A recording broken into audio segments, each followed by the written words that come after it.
All right, so thank you very much for your time. Let's talk about question one, right?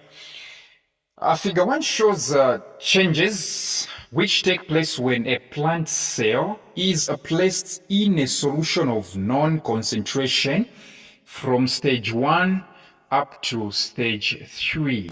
Let's observe what is happening here. Look at this cell when it is in stage 1. All right, when it is in stage 1, what do you see? It's normal, very much normal. It is in its normal stage. But look at what is happening when it is a stage 2. You realize that it has started shrinking, right? It has started becoming, the cell itself has started, the cell membrane has started detaching itself from the cell wall. Have you seen? It has begun to shrink. All right, it has begun to shrink. At the same time, the cell membrane is getting detached from the cell wall. If you observe stage 2, look at stage 3. All right, it has detached itself from the cell wall even much further. So what exactly would be happening? What is happening is that water is going out. Water is diffusing out. Water is life. What is happening here is that water is diffusing out. There are no two ways about this one. Water is coming out, ladies and gentlemen. So A, they are saying identify the parts of the cells labeled A and B. A, check very well, that's cytoplasm. B is vacuole. That's it. A, cytoplasm. B, vacuole. B1, they're saying, using the changes shown in figure 1, explain what could have been the concentration of the solution in which the cell was placed compared to the cell sap. Using the changes shown in figure 1, explain what could have been the concentration of the solution in which the cell was placed compared to the cell sap. Let me explain what they mean here. They mean, a plant cell has got vacuole, and inside of it, each and every vacuole, there is cell sap. Cell sap is simply, a solution. We have nutrients there such as glucose, salt, everything. Solution. In fact, a plant cell having a vacuole, inside of it there is a solution. That's where plant cells keep their solutions. They keep their solutions inside of a vacuole. So now, in short, this question they're asking something like, so how come the cell is shrinking? How come the cell membrane is detaching itself from the cell wall? What exactly is happening? Tell us, compare between the solution in this cell, the cell sap solution, and the solution where this cell was placed.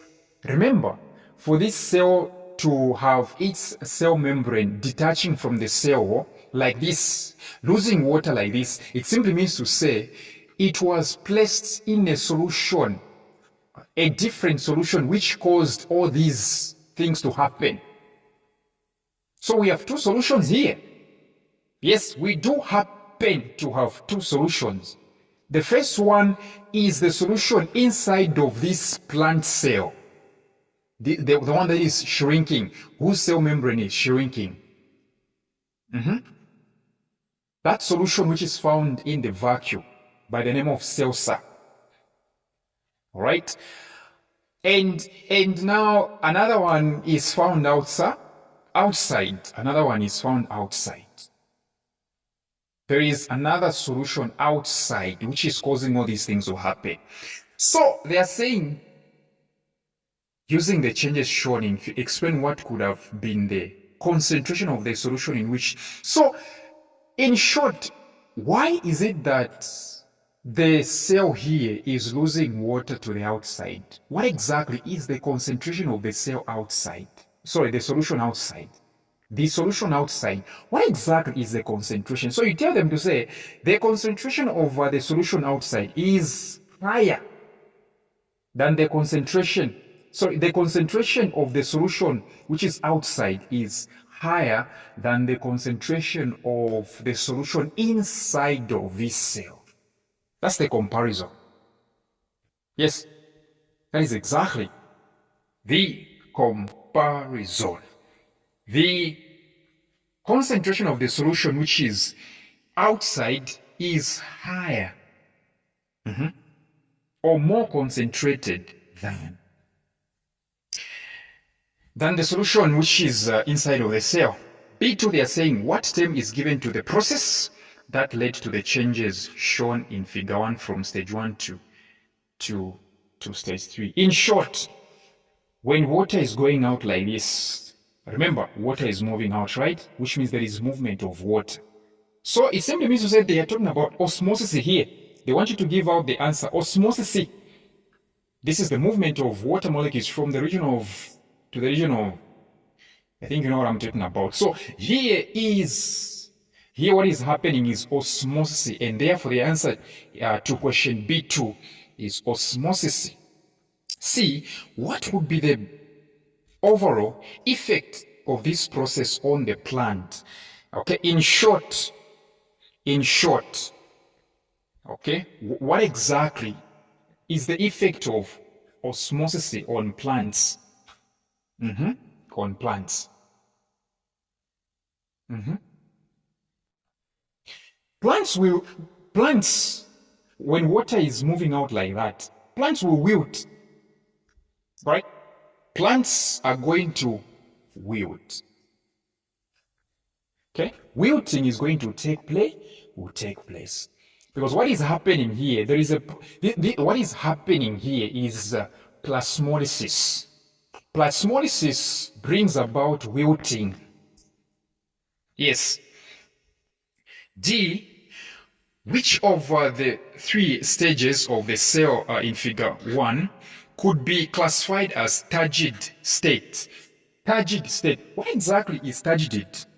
Turgid is that resistance of the cell wall. Okay?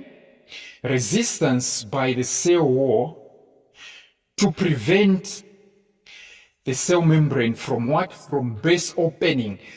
Turgidity happens when there is more water. There is water inside of a plant cell. That's turgidity. So definitely the answer should be stage 1. Yes, stage 1, at least it looks like there is a lot of water there as compared to 2 and 3. Stage 1 should be likened to turgidity, because turgidity means there is a lot of water in a cell to an extent that the cell membrane wants to burst open. It wants to open, but the cell wall is preventing or resisting. So the answer is definitely stage 1. E, the last question. Name 2 other processes which can make substances to move into and out of the cell. There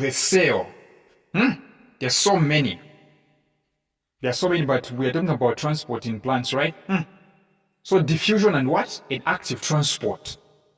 Diffusion and active transport. So thank you very much for your time, and do come for my WhatsApp tuitions.